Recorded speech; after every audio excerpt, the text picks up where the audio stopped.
Amen.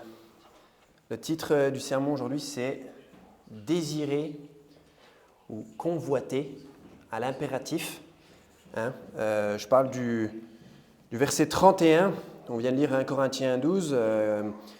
On va relire le verset 31 ensemble. « Or, désirez avec ardeur les dons les meilleurs, et je vais vous montrer une voie encore plus excellente. » On pouvait garder quelque chose en 1 Corinthiens 12. Ça va être notre chapitre pour aujourd'hui. C'est évidemment le passage sur les dons spirituels, les divers dons gracieusement en stock pour nous, que Dieu a pour nous. Ou est-ce que c'est vraiment pour nous, ou est-ce que c'est pour les autres? On va voir. Il y a deux grands types de chrétienté. Il y a la chrétienté, on va dire dans le monde évangélique, dans lequel nous on est. Il y a le mouvement charismatique.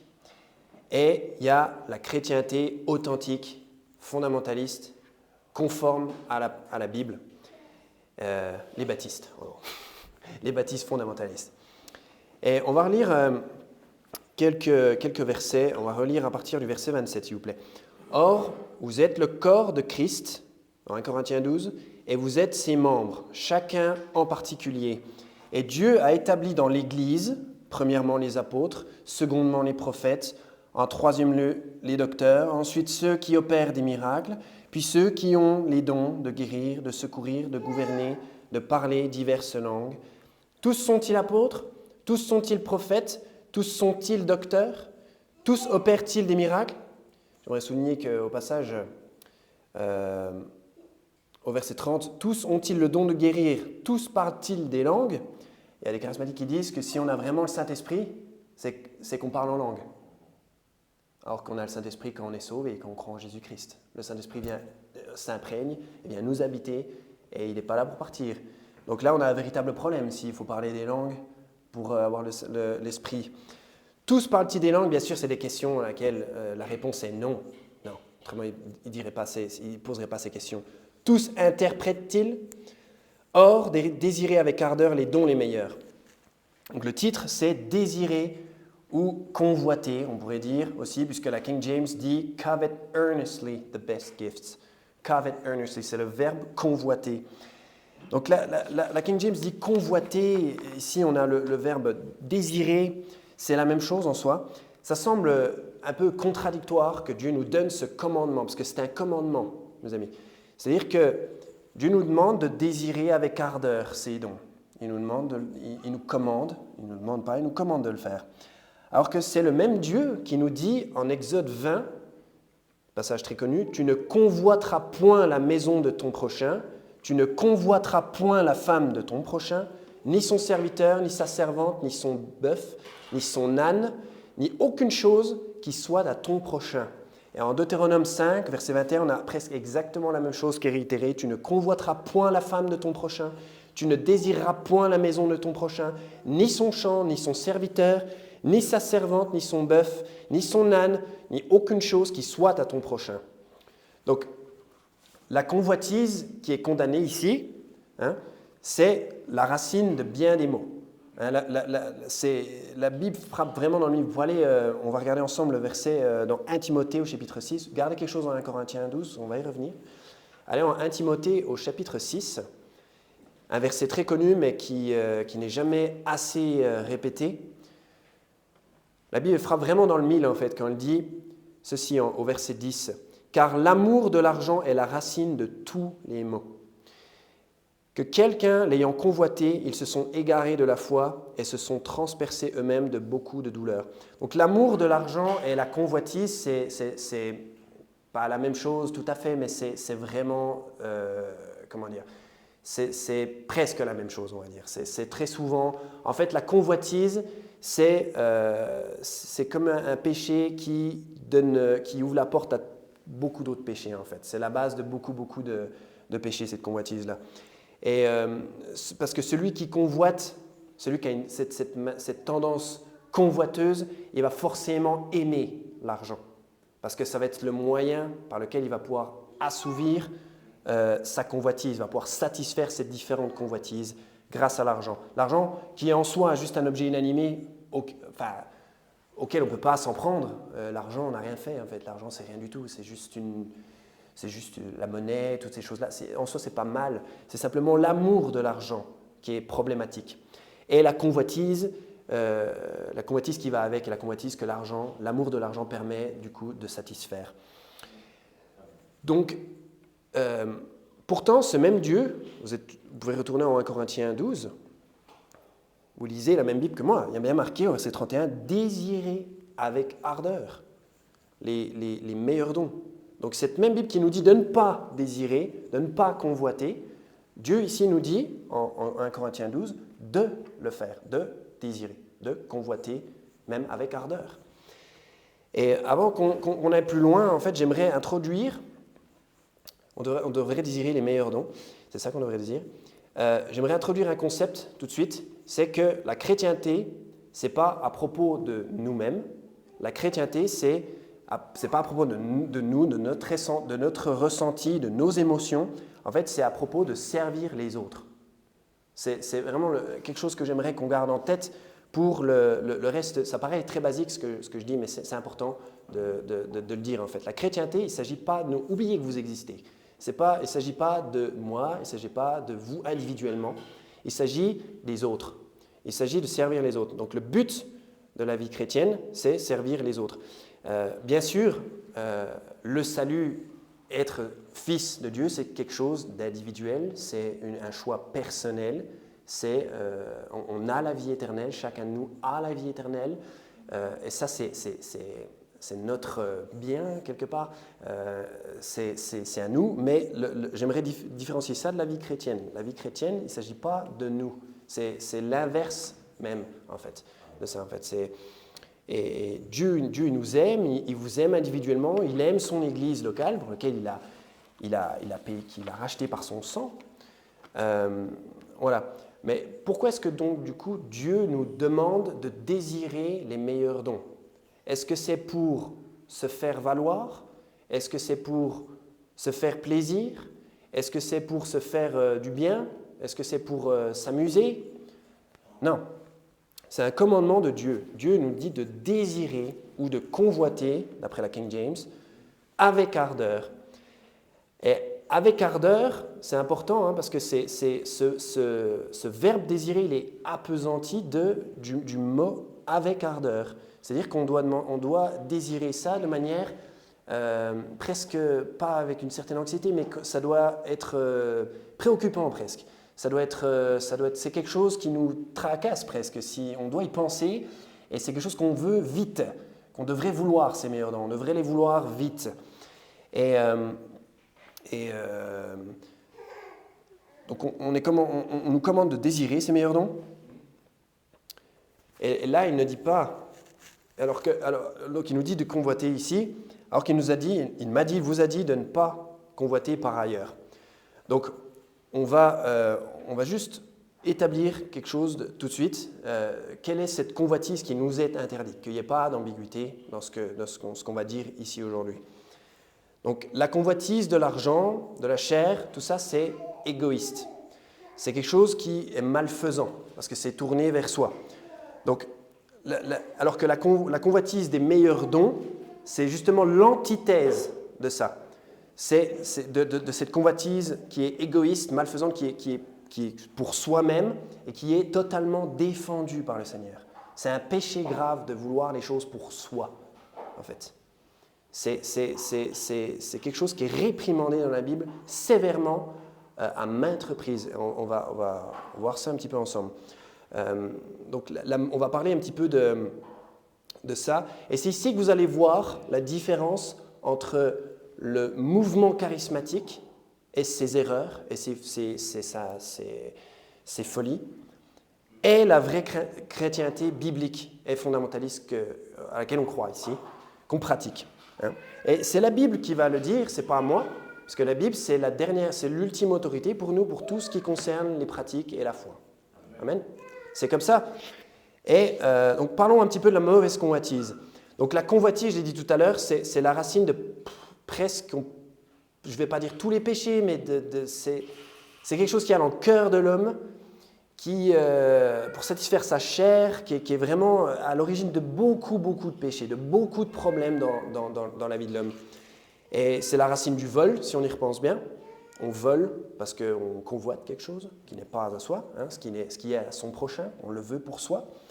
Le mensonge, de bien des fois, qui peut, de l'adultère, de l'extorsion, de plein de choses comme ça, même de la guerre. Hein, on veut envahir un pays qui a quelqu'un d'autre, une terre où habite quelqu'un, on veut lui prendre. Voilà, et des exemples comme ça, on en a vraiment plein. Et la convoitise peut mener du coup à la mort de millions d'humains en fait, juste parce qu'on convoite. Donc la convoitise, ne vous égarez pas, c'est vraiment très malfaisant. Vous pouvez aller en Habakkuk 2, Habakkuk.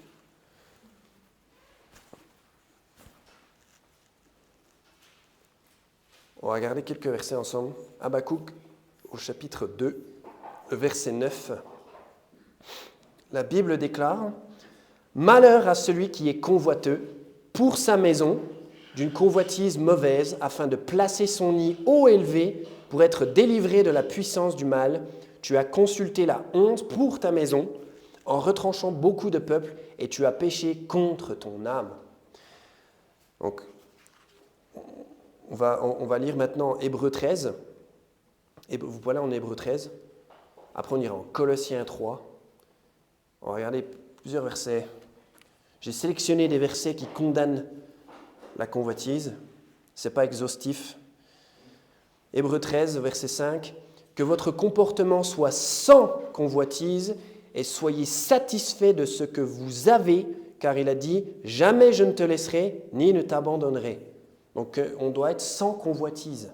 La Bible nous commande d'être sans convoitise. Colossiens 3, la Bible dit au verset 5, Colossiens chapitre 3,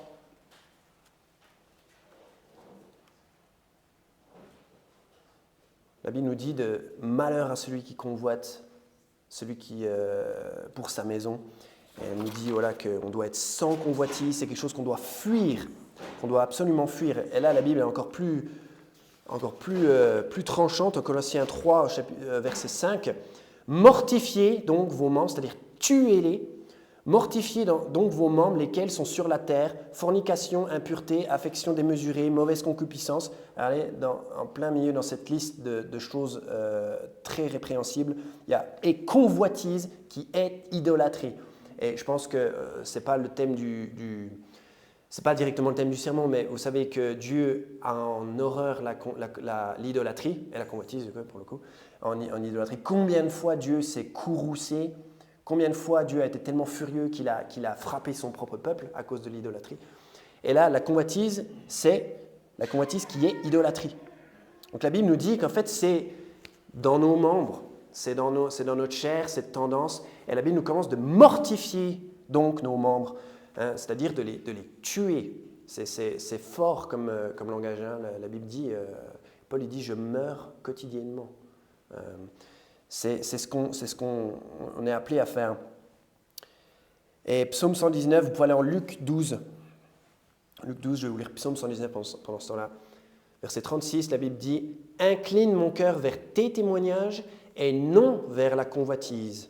Notre cœur, lui, il a tendance à être incliné vers la convoitise. C'est quelque chose qu'on n'a pas besoin d'apprendre, la convoitise. C'est quelque chose qui est inhérent à l'être humain. Luc 12, le Seigneur Jésus il nous dit, et il leur dit, verset 15, « Prenez garde et méfiez-vous de la convoitise, car la vie d'un homme ne consiste pas dans l'abondance des choses qu'il possède. » C'est un mirage en fait, de penser que d'avoir des trucs, ça va nous faire ça va nous rendre heureux, ça va nous rendre bénis. Non, c'est un mirage en fait. La vie, elle consiste en bien plus que ça.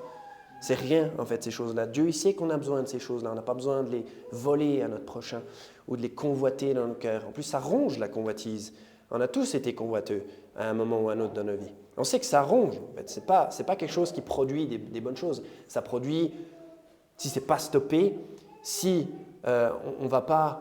si on reste dans cette situation qu'on convoite et qu'on convoite et qu'on convoite et qu'on ne va pas sur la terre du contentement, on peut devenir complètement fou, en fait. On peut de ne pas avoir ce qu'on voudrait avoir. Et en plus, très souvent, les gens convoiteux, quand ils ont enfin ce qu'ils veulent, ils n'en veulent même plus, en fait. Il faut quelque chose d'autre, parce que l'œil de l'homme n'est jamais satisfait, en fait. Hein? On n'est jamais satisfait. Quelqu'un qui va regarder, qui regarde les femmes, il ne va jamais s'arrêter de faire ça, en fait. Il regardera toujours une autre femme qui va passer. Quelqu'un qui veut plus de pouvoir sur les hommes, il ne sera jamais satisfait parce qu'il y aura toujours un endroit qu'il ne contrôlera pas et ça va le rendre misérable, en fait. Donc la convoitise, en fait, c'est ce qui piège l'homme. Le cœur de l'homme est vraiment désespérément méchant. Hein. Qui peut le connaître? Et donc le Seigneur Jésus nous dit de prendre garde. Méfiez-vous de la convoitise. Il faut être méfiant à l'égard de cette tendance. Et Ésaïe 57, là on a ce que Dieu vraiment pense et quelle est sa réaction face à la convoitise. Donc ne nous retrouvons pas dans cette situation. Ésaïe 57 au verset 17, « À cause de l'iniquité de sa convoitise, j'ai été courroucé et je l'ai frappé. Je me suis caché et je me suis courroucé. Il s'en est allé obstinément dans le chemin de son cœur. » Voilà. Parle de quelqu'un qui s'est laissé aller à sa propre pente et Dieu l'a frappé comme un voleur dans la nuit, quoi. Il l'a pris par surprise et il a été courroucé et il l'a frappé. Il a frappé cette personne à cause de l'iniquité de sa convoitise. Parce qu'il y avait la convoitise qui a donné naissance à plein de péchés. Et Dieu est très en colère comme ça. Donc c'est clair, tu ne convoiteras pas. Tu ne convoiteras point, la Bible dit. C'est un commandement. Donc d'un côté, on a le Seigneur qui nous dit de nous méfier de la convoitise, d'être sans convoitise, de ne pas convoiter les choses de son voisin, de son prochain, que Dieu est courroucé par la convoitise et l'iniquité de la convoitise, que Dieu va frapper, etc. Et malheur à celui qui convoite, etc. Mais quel est le point commun de ces diverses condamnations là, de la convoitise? Quel est le point commun? C'est que c'est un désir pour se satisfaire soi-même. C'est pour se satisfaire soi-même. Et on le voit, hein, on l'a lu dans le verset de Habakkuk, que malheur à celui, c'est une malédiction pour celui qui est convoiteux pour sa propre maison, pour sa maison, d'une convoitise mauvaise. Une convoitise, afin de placer, voilà la nature de cette mauvaise convoitise, afin de placer son nid haut élevé pour être délivré de la puissance du mal. Tu as consulté la honte pour ta maison en retranchant beaucoup de peuples, car tu as péché et tu as péché contre ton âme. En fait, voilà, le problème de tous ces cas, c'est de vouloir satisfaire des convoitises personnelles. Hein. Et ça, Dieu n'a aucune patience pour ça. Dieu n'a pas de tolérance pour ça. Il est très, très, très, très en colère contre ça. Et on ne doit pas être convoiteux dans ce sens-là. Mais d'un autre côté, dans 1 Corinthiens 12, vous l'avez vu comme moi, désirer ardemment. Alors, est-ce que c'est une contradiction? Est-ce que ces deux concepts peuvent être réconciliés? Est-ce qu'on peut les faire fonctionner ensemble? D'un côté, de ne pas convoiter ces choses pour soi-même, et d'un autre côté, Dieu nous dit finalement de convoiter même avec ardeur. Donc, l'objet de la convoitise ici, c'est des dons spirituels que Dieu a en stock. Et ces dons, je vais vous le dire tout de suite, ils ont pour but de servir autrui. Voilà, ils sont finalement pas pour celui qui les demande. Ils sont pour des autres. En fait. Donc, il ne s'agit nullement de dons que Dieu me donne à moi ou à vous. Quand Dieu dit désirer ardemment les meilleurs dons, il ne le dit pas pour qu'on les convoite pour nous-mêmes. Ce n'est pas pour qu'on les ait, qu'on les garde pour nous et qu'on les mette de côté. Et en fait, ces dons, ils sont pour les autres à travers vous. Ces dons, ils sont à destination de notre prochain à travers nous. Nous sommes des conduits. En fait, ce qu'on doit demander, c'est Dieu, donne-moi, je veux être ton livreur.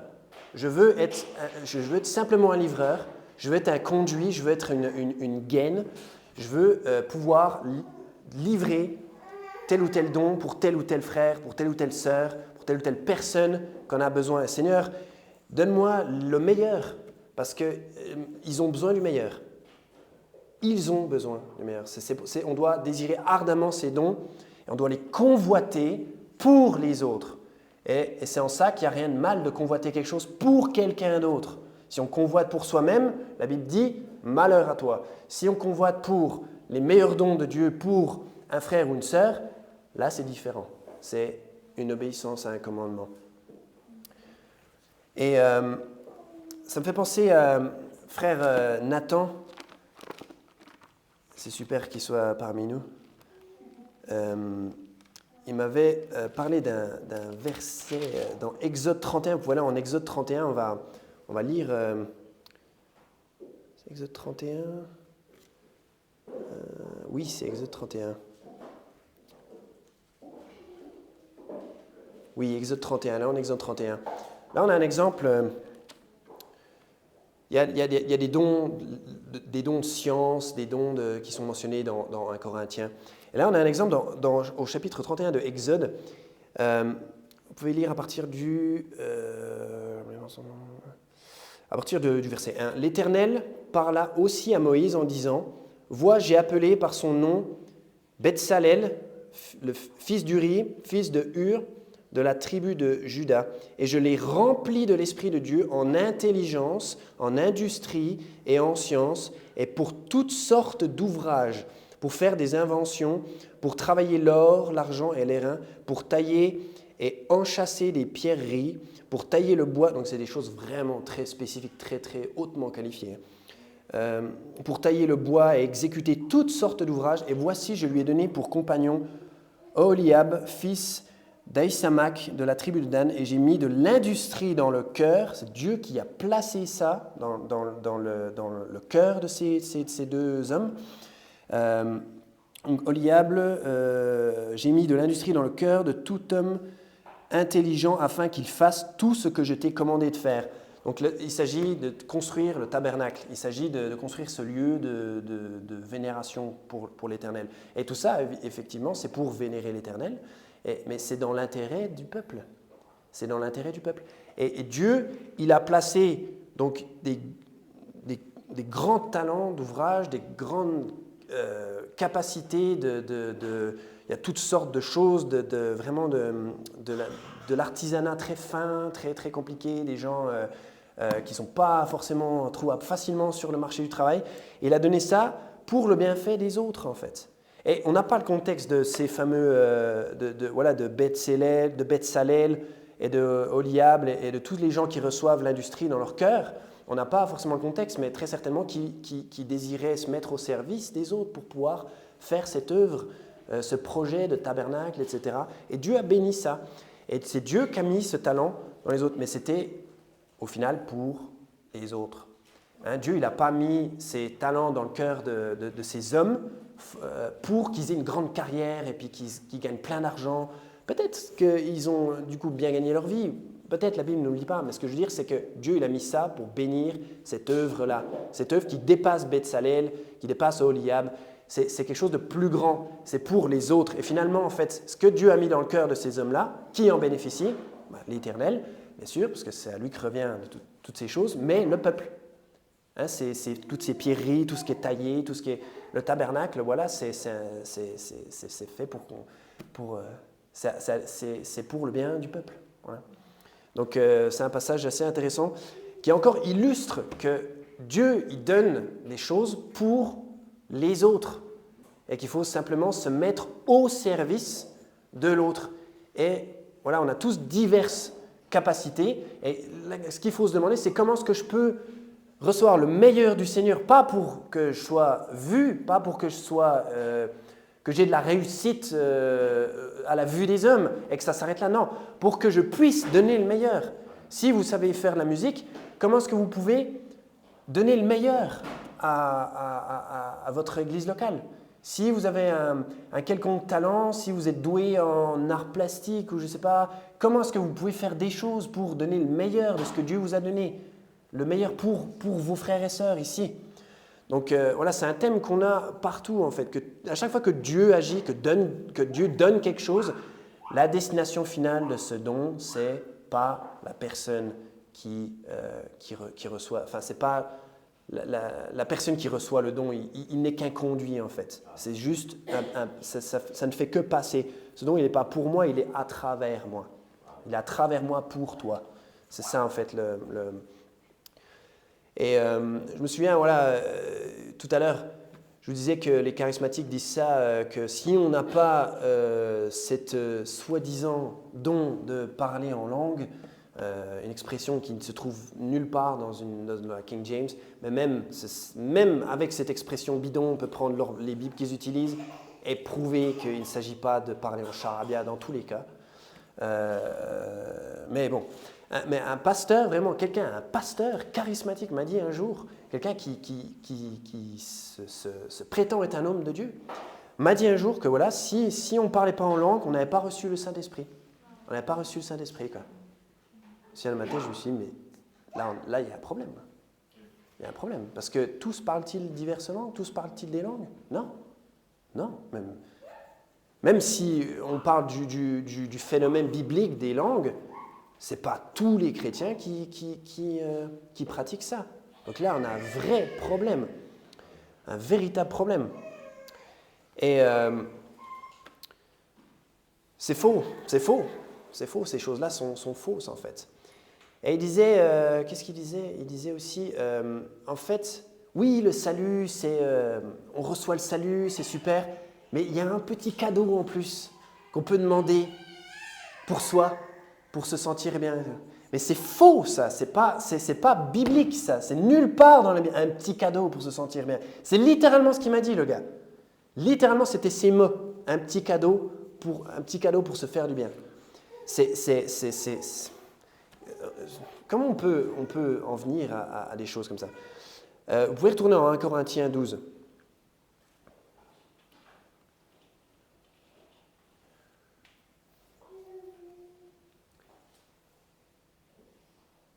Un petit bonus en plus, n'importe quoi. Parce qu'il disait que c'était bien pour soi en plus. C'est ça qui est vraiment grave.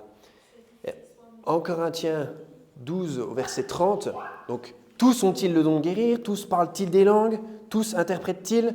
Non, non, non. Ouais, okay. C'est pas dur de comprendre. Hein? Voilà, donc cette histoire d'avoir l'Esprit Saint si on parle en langue et de ne pas l'avoir si on ne parle pas en langue, là, il y a quelque chose qui cloche. Hein. Faut se poser des questions. Et quelqu'un d'autre, un charismatique, on va prendre un petit peu ce problème-là du parler en langue. On a déjà fait un sermon là-dessus, je ne vais pas parler de ça entièrement. Mais un autre charismatique m'a dit un jour que parler en langue, c'était pour que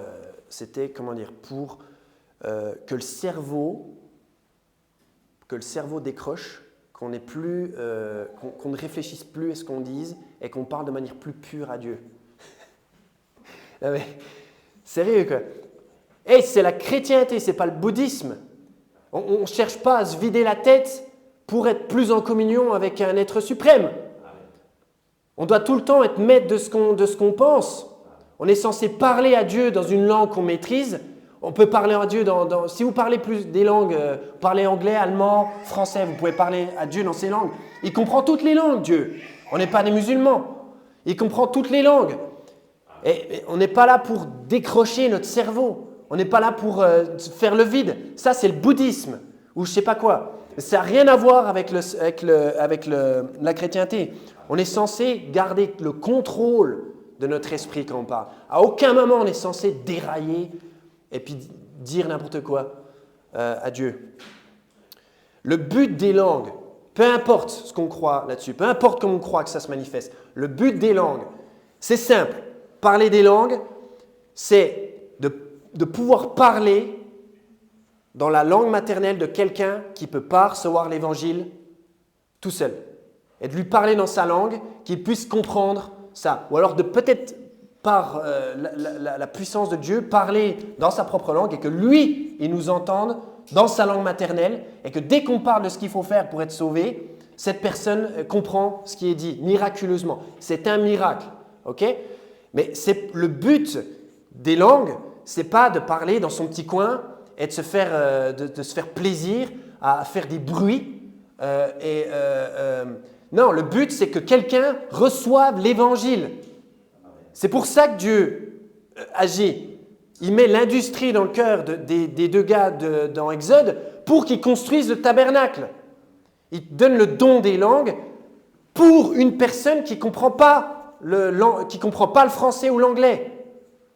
Il y a des histoires comme ça. J'ai déjà entendu des histoires. Quelqu'un qui disait, une personne qui rentre par hasard dans une église et il prêche l'évangile et cette personne ne parle pas un mot d'anglais et il y a quelqu'un qui est à côté d'elle qui veut lui parler et il lui parle en anglais et ne comprend rien du tout. Et puis après, elle se met à parler de l'évangile et là, la personne, elle lui fait signe qu'elle comprend. Quand on lui explique comment être sauvé, il comprend. Peut-être c'est ça, mais en tout cas, le résultat, moi, ce qui m'intéresse de ces histoires de parler en langue, c'est si la personne, elle peut être convertie au bout. C'est tout. Si c'est un tas de gens qui font du bruit par-dessus une espèce de musique au synthétiseur, c'est pas le don des langues. Ça n'a aucun but. Si vous parlez miraculeusement le chinois, il y a une personne chinoise qui entre ici et quelqu'un peut lui parler en chinois pour qu'elle soit sauvée, c'est le don des langues. Mais c'est que cette personne soit sauvée. Purée. Et donc voilà, qu'on désire ardemment ces dons. Et le but de ce verset, en fait, c'est qu'on prie simplement pour recevoir le meilleur du meilleur, pour pouvoir donner à quelqu'un qui en a besoin le meilleur. Et servir mieux servir les autres. Et ces dons, on le voit, hein, ils sont donnés selon la volonté de Dieu à chacun de nous, hein, afin que chacun de nous puisse servir le corps de Christ, c'est-à-dire l'Église locale, servir le corps de Christ, c'est-à-dire c'est l'Église locale, c'est-à-dire la seule Église qui existe, c'est l'Église locale. Hein, on est en 1 Corinthiens 12, on va lire à partir du verset 12 maintenant. L'Église locale, c'est le corps de Christ. D'accord ? On est le corps de Christ. Quand on est assemblé, on est le corps de Christ. On n'est pas assemblé avec le monde entier. Hein. La terre n'est pas plate. Il y a différents fuseaux horaires. On n'est pas assemblé à la même heure, ou le même jour même. Nous, on a un culte ici une fois par semaine, pas 3 fois par semaine. On n'est pas assemblé avec tout le monde en même temps. Et ça s'appelle le catholicisme. Ça s'appelle l'universalisme. Être cette soi-disant Église mondiale. Il n'y a pas de projet, ce n'est pas un projet mondial, le Nouveau Testament. C'est une Église locale de croyants qui pensent et qui croient les mêmes choses. Okay ? Quand ils sont ensemble, Dieu est parmi nous et on est le corps de Christ. Et à partir du verset 12, la Bible dit « Car comme le corps est un, quoiqu'il ait plusieurs membres, et que ce corps unique, tous les membres, quoiqu'ils soient plusieurs, ne forment qu'un corps. Il en est de même de Christ. » Il faut que j'y aille moi-même. Attendez. Problème dans mes notes. Verset 12, verset 13. Verset 13, la Bible dit « Car nous avons tous été baptisés par un même esprit pour être un seul corps. » Un seul corps. C'est-à-dire qu'on est un seul corps. Hein, on est un corps ici, avec des limites. Il y a des limites à mon corps. Mon corps ne fait pas partie du corps de l'humanité entière. On est un corps local, localisé quelque part, à un moment donné. Nous avons été baptisés par un même esprit pour être un seul corps, soit juif, soit gentil, soit esclave, soit libre, et nous avons tous été abreuvés d'un même esprit. Okay ? Car le corps n'est pas formé d'un seul membre, mais de plusieurs. Si le pied disait « Parce que je ne suis pas la main, je ne suis pas du corps », ne serait-il pourtant pas du corps ? Vous voyez l'absurdité. Et si l'oreille disait « Parce que je ne suis pas l'œil, je ne suis pas du corps », ne serait-elle pourtant pas du corps ? Et si tout le corps était un œil, où serait l'ouïe ? Si le tout était l'ouïe, où serait l'odorat ? Il y a de la diversité dans le corps, Mais maintenant, Dieu a placé chacun des membres dans le corps comme il a voulu. Et s'ils étaient tous qu'un membre, où serait le corps? Mais maintenant, il y a plusieurs membres, mais pourtant un seul corps. C'est très fondamental, c'est très basique, mais c'est superbe. Et l'œil ne peut pas dire à la main, je n'ai pas besoin de toi, ni encore la tête aux pieds, je n'ai pas besoin de vous. Mais bien au contraire, les membres du corps qui paraissent les plus faibles sont nécessaires. Et ceux que nous estimons les moins honorables dans le corps, nous les entourons d'un plus grand honneur, de sorte que nos parties les moins décentes sont les plus parées. C'est extrêmement profond, ces choses. Au lieu que celles qui sont décentes n'en ont pas besoin, mais Dieu a composé le corps de telle sorte qu'il a donné plus d'honneur aux parties qui en manquaient, afin qu'il n'y ait point de schisme dans le corps, mais que les membres aient un soin mutuel les uns les autres. Aussi, lorsqu'un membre souffre, tous les autres membres souffrent avec lui, et lorsqu'un membre est honoré, tous les membres se réjouissent avec lui. Or, ça devrait être lu dans les écoles de médecine, ça. Il devrait comprendre, quelqu'un qui veut être médecin, qui veut soigner le corps humain, il doit croire ça s'il veut être bon. Il doit comprendre ça. Et ça a été écrit bien avant la médecine moderne. Parce que Dieu a créé le corps de telle manière que tout doit être en harmonie, c'est splendide.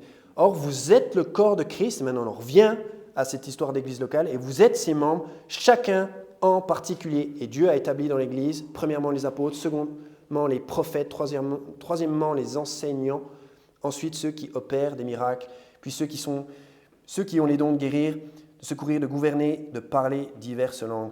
Et ensuite le passage, voilà, avec les questions où toutes les réponses c'est non. Donc Dieu, il établit son Église. Donc nous, dans l'Église locale, on est appelés, je dis des choses très basiques ici, on est appelés à se servir les uns les autres. Donc on doit désirer pour le bien des autres les meilleurs dons. On doit demander à Dieu qu'il nous équipe avec ce qu'il a de meilleur, selon sa volonté, pour qu'on puisse le donner à quelqu'un d'autre. En fait, c'est ça. Donc on peut conclure que convoiter pour un autre, ce n'est pas un péché. Quand on convoite quelque chose pour quelqu'un d'autre, pour lui donner quelqu'un d'autre, quelque chose de la part de Dieu, dans la liste qui nous est donnée, ce n'est pas un péché. Quand on convoite quelque chose pour soi-même, c'est un péché. Et c'est en ça que réside l'erreur des charismatiques. Les pentecôtistes, c'est ça, c'est là que se trouve leur... Et combien de fois, peut-être vous avez fréquenté ce milieu-là, mais combien de fois on les a entendus dire que c'est merveilleux de parler en langue, puis ils nous font nous sentir tout petits parce qu'on pratique pas ça. Ah, moi je pratique les langues, puis ils essaient de nous faire sentir mal, alors que c'est absolument pas le cas, quoi. Ils ont rien de plus en fait, comme s'ils avaient quelque chose de plus. Ce fameux pasteur charismatique me disait, voilà, c'est comme un petit cadeau en plus pour soi. Non, c'est pas le cas. C'est pas un petit cadeau pour toi. C'est pas ça les langues. C'est la puissance de Dieu. Et le pentecôtiste, il dit, je vais vous montrer, je vais vous illustrer. Le pentecôtiste, il dit, tu vas être Dieu. Il dit, Dieu, s'il te plaît, donne-moi le don des langues. Donne-moi ce don des langues. Oh, gloire à Dieu, alléluia, yes. Oh, je me sens bien dans mon petit coin. Ah, c'est super. Et voici ça c'est le charismatique. Et le chrétien, il dit, Seigneur, il y a quelqu'un qui ne comprend pas, qui ne parle pas la langue qu'on parle ici, il voudrait être sauvé. S'il te plaît, donne-moi la possibilité de lui prêcher l'évangile, Seigneur, pour qu'il puisse comprendre. Et ensuite, c'est pour le donner. C'est pour le donner à quelqu'un, en fait. C'est ça. Et ça, c'est le cas pour tous les dons. Merci. Vous avez des super réflexes, les gars. c'est juste un exemple, mais c'est pour le transmettre à quelqu'un. C'est l'idée avec tous ces dons, en fait.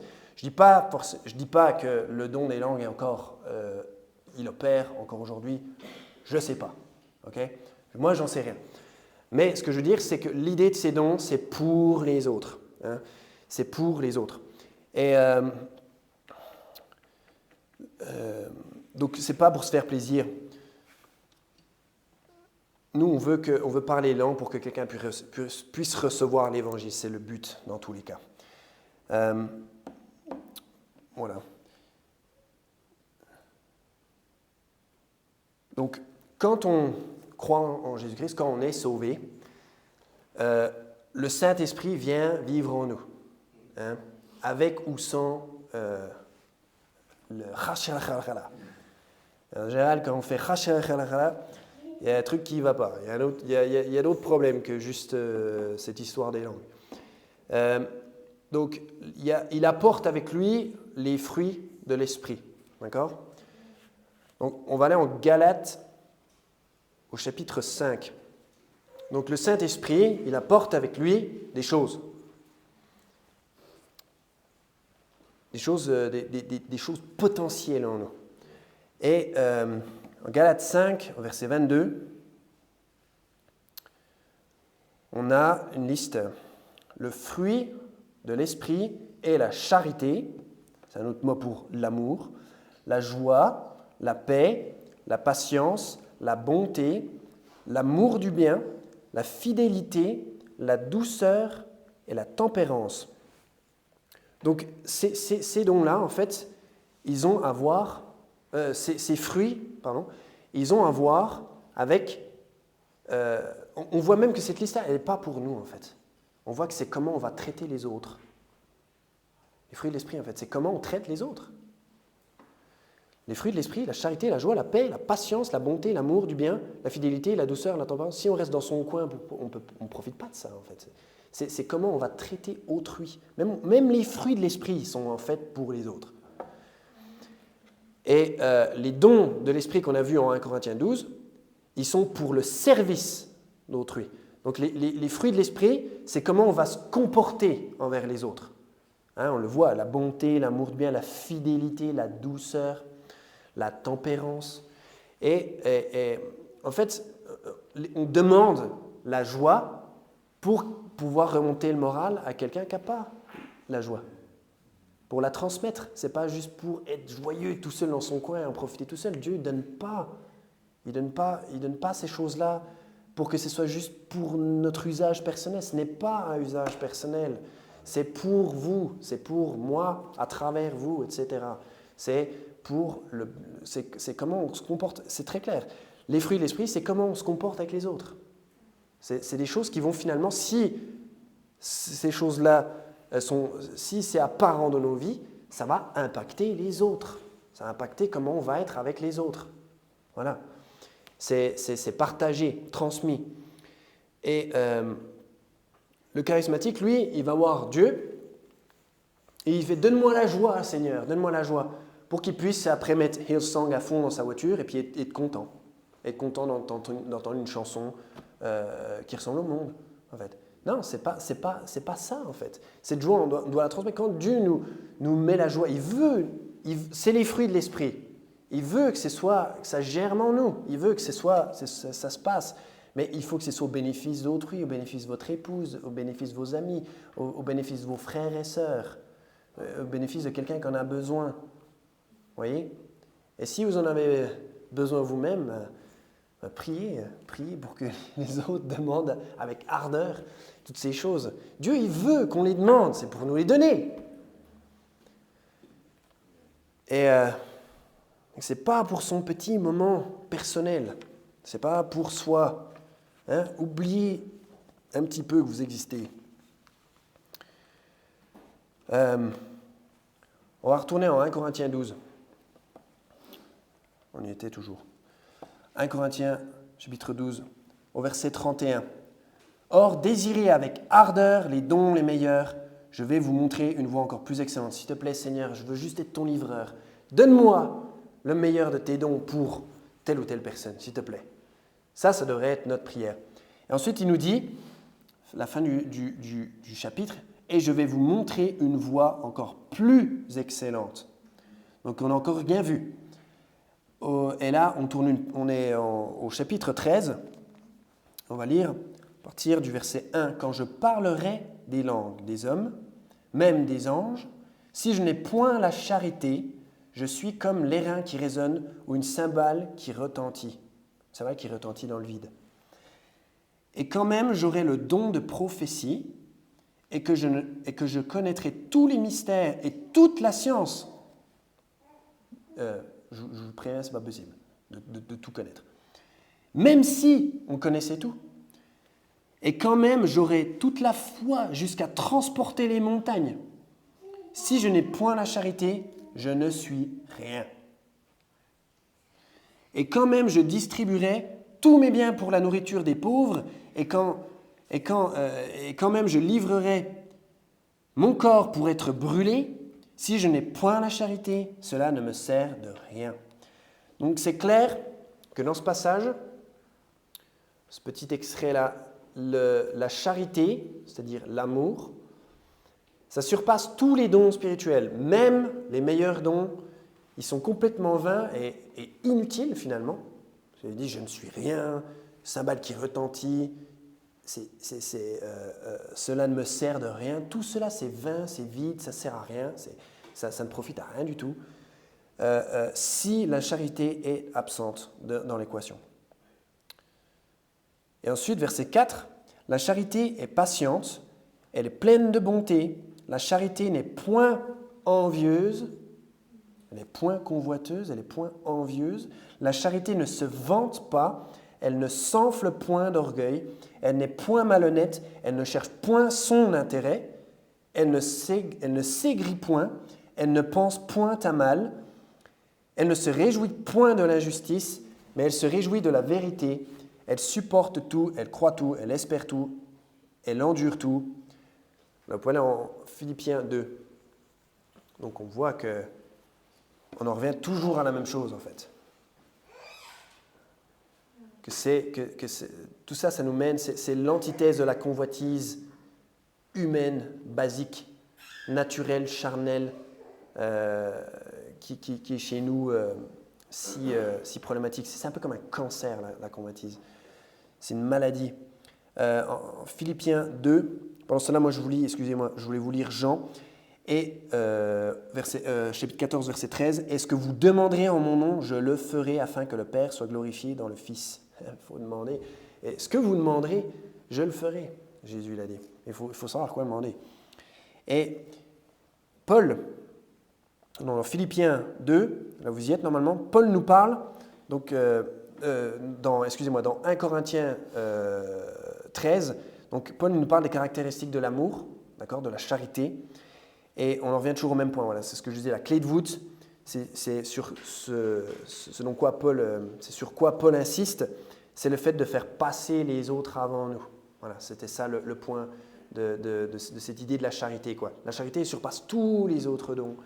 En ce qu'elle fait passer les autres avant nous. Et on en revient toujours au même raisonnement, en fait. Tout est lié, en fait. Tout est intrinsèquement lié. C'est l'idée de se soucier des autres et d'estimer le besoin des autres avant son propre besoin. Et apparemment, la Bible dit que c'est ce qu'il faut faire. Et donc, c'est comme ça qu'on est béni. C'est comme ça qu'on est béni. La semaine dernière, on a vu que c'est une plus grande bénédiction de donner que de recevoir. Voilà. Et Dieu, il a des super choses à donner aux autres. Est-ce que vous voulez les donner? Est-ce que vous voulez être le livreur? Apparemment, ça embauche et ça paye bien en joie. Ça paye bien en bénédiction. C'est ça qu'on veut. En Philippiens 2, verset 3, « Ne faites rien par contestation, ni par vaine gloire, mais que chacun de vous regarde les autres. » Les autres, c'est les autres. La chrétienté, c'est les autres. Par humilité, comme plus excellent que lui-même. Ne regardez pas chacun à votre intérêt particulier, non, mais aussi à celui des autres. Ayez en vous les mêmes sentiments que Jésus-Christ. Voilà. Ayons en nous les mêmes sentiments que notre Seigneur Jésus-Christ. Ne regardez pas à notre propre intérêt, mais à celui des autres. Donc, vous pouvez revenir en 1 Corinthiens 13. On va regarder les versets 8 à 10, à 11, à 12 en fait. La charité, donc il continue sur la charité. La charité ne périt jamais. Quant aux prophéties, c'est-à-dire la prédication, elles seront abolies et les langues cesseront. Donc les langues cesseront. Est-ce qu'elles ont cessé? Peut-être elles ont déjà cessé.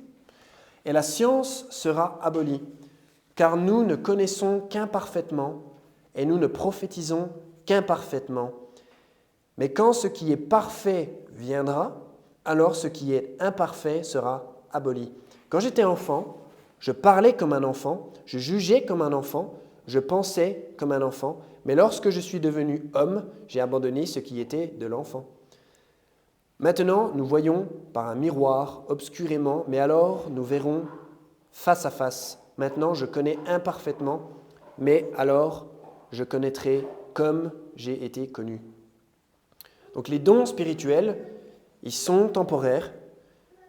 Ce qui est éternel, ce qui compte vraiment, d'après Dieu, c'est l'amour, c'est la charité, parce que Dieu est amour.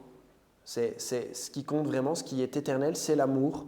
Hein, c'est Dieu, en fait. Et cette section elle est aussi intéressante parce qu'il dit que, voilà, car nous ne connaissons qu'imparfaitement et nous ne prophétisons qu'imparfaitement. En fait, ça parle des limitations de notre compréhension, en fait, de notre entendement. Hein, on voit bien qu'on peut lire des passages 100 fois, 1000 fois et toujours découvrir quelque chose, toujours y trouver quelque chose de nouveau. On peut lire l'évangile de Jean des centaines et des centaines de fois et toujours toujours découvrir quelque chose en fait. C'est inépuisable. Et nous, on doit tout prêcher, ce qu'on peut prêcher. Mais on devrait partir du principe qu'on ne sait pas tout, qu'on ne peut pas tout extirper de la Bible. Mais on doit essayer de le faire en fait. Et ça va nous occuper jusqu'au bout. Donc voilà, faut pas que ce soit décourageant en fait d'entendre qu'on connaît qu'imparfaitement. Ça devrait être plutôt excitant en fait, hein, de se dire que ouais, on est limité, mais on s'ennuiera jamais quoi. On aura toujours des nouvelles choses à redire et à les dire différemment. Et voilà, la Bible est vraiment tellement profonde qu'on ne peut pas en sonder véritablement la profondeur, en tout cas pas dans notre limitation. Mais un jour, quand je pense que c'est la chair qui nous bloque, je pense que c'est évident, mais un jour, voilà, quand Jésus reviendra, quand tout ce qui est imparfait sera aboli, on sera débarrassé de ça, là ce sera différent. Et là on pourra crier victoire. Et donc le verset 13, pour finir. Maintenant donc, ces trois choses demeurent, la foi, l'espérance, la charité, mais la plus grande d'elles, la chef, c'est la charité. Donc il ne faut jamais qu'on perde de vue que ce qui est vraiment le plus excellent, ce qui est plus excellent que tous les dons, que toutes ces choses qu'on peut recevoir, c'est la charité. Et en fait, la charité, voilà, c'est-à-dire l'amour de Dieu, premièrement. Hein, Jésus, il a dit, si vous m'aimez, gardez mes commandements. C'est l'amour envers Dieu. Et c'est l'amour pour les autres. Matthieu 22, verset 36. Vous pouvez y aller si vous voulez. Donc on doit toujours garder en vue ça, en fait. Mais c'est logique, parce que si on convoite les meilleurs dons pour les autres, c'est qu'on les aime. Et tout se rejoint, en fait. Et Dieu, lui, il sait quelle chose il faut donner à qui. Il a cette omniscience que nous, on n'a pas. Parce que nous, on est limités. On a des limitations dans notre physiquement, psychologiquement, émotionnellement. Dieu, lui, non. Il est infini. Il est infiniment puissant. Et en fait, voilà, il faut simplement aimer les autres. Et c'est ce que nous dit Seigneur Jésus. Matthieu 22, verset 36. Maître, quel est le grand commandement de la loi? Jésus lui dit, verset 37, Tu aimeras le Seigneur ton Dieu de tout ton cœur, de toute ton âme et de toute ta pensée. Donc ça, c'est la première chose. C'est le plus important. Et c'est là le premier et le grand commandement. Verset 39, « Et voici le second qui lui est semblable. » En fait, ça va ensemble. Si on fait véritablement la partie 1, c'est qu'on fait la partie 2. On fait la partie 2 en fait. Et voici le second qui lui est semblable. Tu aimeras ton prochain comme toi-même. De ces deux commandements dépendent toute la loi et les prophètes. Voilà. Tout dépend de ça. Tout dépend de ça. Tout est résumé dans la vie chrétienne. Résumé. Hein. Et c'est deux faces d'une seule et même pièce. Si on aime véritablement le Seigneur, on va aimer son prochain. Celui qui n'aime pas son prochain, il n'aime pas le Seigneur. Celui qui aime son prochain mais qui n'aime pas garder les commandements de Dieu, il ment.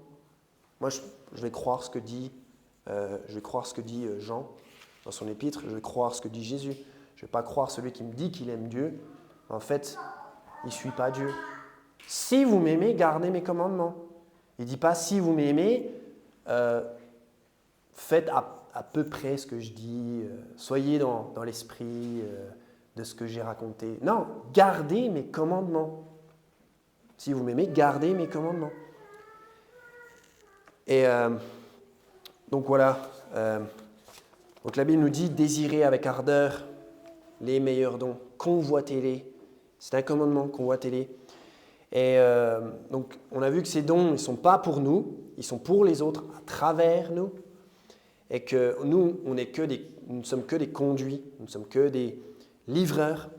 Nous sommes que des livreurs et voilà, on est bénis lorsqu'on bénit autrui, en fait, notre prochain. Donc il faut vraiment s'enlever cette idée voilà, que selon laquelle que la vie chrétienne et les bénédictions de Dieu, c'est pour nous, c'est juste pour nous, ça s'arrête à nous, à notre petite existence. Non, oubliez que vous existez, c'est là qu'on est vraiment heureux, quand on sert les autres. Et que Dieu veut faire des choses pour les autres à travers nous. Et on a le privilège, je dirais, de pouvoir participer à ça, quoi. C'est-à-dire, je ne sais pas ce qui peut rendre plus joyeux. Hein. Moi, quand on va évangéliser et que quelqu'un se convertit, je ne sais pas ce que c'est de parler en langue, mais je peux vous dire que je ne les envie pas, quoi. J'ai de la joie quand je fais ça, et je vais garder celle-là de joie. Hein. Ça ne m'intéresse pas leur truc. Et voilà, donc on a vu que la convoitise est condamnée. Donc dans notre vie de prière, pareil. La Bible dit, vous demandez et vous ne recevez pas parce que vous demandez mal. Hein, il faut demander. J'ai entendu une prédication qui disait qu'on a plus de chances que notre prière soit exaucée si on prie pour les autres. Hein, comme Salomon, il a prié pour le bien de son peuple. Et Dieu l'a béni en plus, parce qu'il avait aimé cette attitude, parce qu'il était dans la charité. C'est ça la charité. Et voilà, en priant pour soi-même, on rate la cible en fait. La flèche, elle ne quitte même pas l'arc, ça se trouve. C'est complètement raté en fait. Quand on prie vraiment pour la finalité. Et donc voilà, la Bible nous dit de désirer avec ardeur les meilleurs dons. Donc désirer avec ardeur de pouvoir être un livreur de dons pour les autres, un livreur de dons pour Dieu. Et comme j'ai dit, c'est un commandement et Dieu s'attend à ce qu'on fasse ça par la foi. Et il y a vraiment du travail, quoi. On peut toujours aider quelqu'un. Si on regarde bien autour de soi, si on regarde en dehors de son existence, on peut toujours aider quelqu'un. On peut toujours prier pour quelqu'un, pour un frère, pour une sœur. Il y a toujours du besoin. C'est ça en fait. Et Dieu, il a le meilleur pour ces personnes-là. Donc soyons des conduits pour le Seigneur. Amen. On va prier.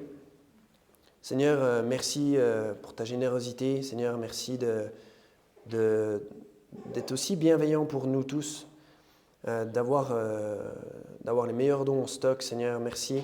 S'il te plaît, Père, Incline nos cœurs à la convoitise de ces choses bonnes pour les autres, s'il te plaît, Père. Aide-nous à être des bénédictions les uns pour les autres. Et Seigneur, merci d'avoir changé le cours de nos vies par ta puissance, Seigneur. Merci parce que maintenant on veut que les gens entendent ta parole et soient sauvés, Seigneur, qu'ils n'aillent pas en enfer, Seigneur. Et c'est les premières œuvres, Seigneur, c'est d'aller prêcher l'Évangile, s'il te plaît. Bénis-nous tout à l'heure quand on va aller prêcher l'Évangile, Seigneur. Il y a tellement de gens qui ont besoin de toi et on veut simplement être les messagers, Seigneur, de cette bonne nouvelle de paix, Seigneur. Et je te prie dans le nom de Jésus. Amen.